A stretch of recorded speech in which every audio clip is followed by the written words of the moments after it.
వేటూరి గారు ఎంత ఆశువుగా, ఎంత వేగంగా పాట రాస్తారు అనడానికి ఇది మరో ఉదాహరణ అనమాట. ఆయనకు ప్రత్యేకమైన సందర్భం అంటూ అవసరం లేదు. అంటే ఇక్కడ పలానా చోట కూర్చొని మాత్రమే రాయాలన్నట్టుగా ఏమీ ఉండదు. దానికి ఒక ఉదాహరణ ఏంటంటే 'ఇంద్ర' సినిమాలో 'అమ్మడు అప్పచ్చి' అనే ఒక పాట ఉంది కదా! దాని వెనకాల ఒక చిన్న ఇంట్రెస్టింగ్ స్టోరీ ఉంది. ఎక్కడో ఆర్టికల్‌లో చదివినట్టు గుర్తు నాకు. మణిశర్మ గారు ట్యూన్ ఇచ్చారు. ఆ పల్లవి పూర్తి కాలేదు. అక్కడ సినిమా వాళ్ళేమో తొందర పెడుతున్నారు. ఇక్కడ ఆయన ఏం రాయాలనేది ఆలోచిస్తున్నారనమాట.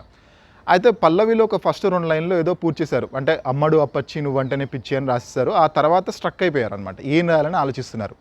అయితే ఈ ప్రాసెస్‌లో ఒకసారి ఆయన కారులో వెళ్తున్నారనమాట.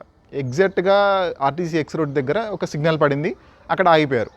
కారులో కిటికీ నుంచి కాస్త అటు ఇటు చూస్తున్నారు. చూస్తున్నప్పుడు అక్కడ బావర్చి హోటల్ బోర్డు కనిపించింది. వెంటనే తన అసిస్టెంట్‌ని అడిగారంట, బావర్చి అంటే ఏంటో తెలుసా అని. ఆయన తెలీదు గురువుగారు ఏంటనంటే, బావర్చి అంటే పర్షియన్ పదము ఇది.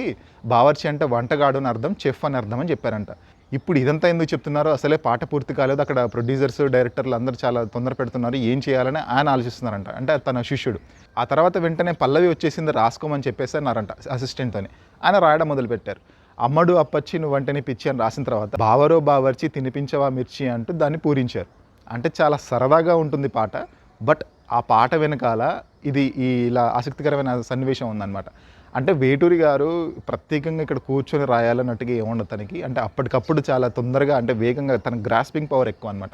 జస్ట్ అక్కడ బోర్డు చూడగానే వెంటనే ప్రాస కుదిరేటట్టుగా చాలా వేగంగా ఆ పాట పల్లవి మొత్తం పూర్తి చేశారంట. సో ఆ తర్వాత ఈ పాట ఎంత పెద్ద హిట్ అయిందో మనకి తెలుసు. సో ఇలాంటి చిన్న చిన్న ఇంట్రెస్టింగ్ ఇన్సిడెంట్స్ ఉంటాయి పాటల వెనకాల. అలాంటి విషయాల గురించి మనం ముందు ముందు వీడియోలో మాట్లాడుకుందాం. అప్పటి వరకు మీరు చేయాల్సిన పని అయితే subscribe to random thoughts. Thank you.